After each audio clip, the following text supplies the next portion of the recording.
दोस्तों, मैं केकड़ा बनाने जा रहा हूँ। अभी हमारा लहसुन और प्याज भुन चुका है, फ्राई हो गए हैं केकड़े भी, देखिए।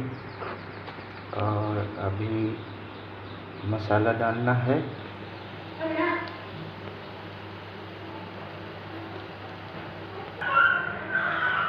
मैंने मसाला बनाकर डाल दिया है। अभी ये पकेगा। मसाला पकने के बाद में केकड़े डालेंगे। ये दोस्तों बताना कैसा है मेरा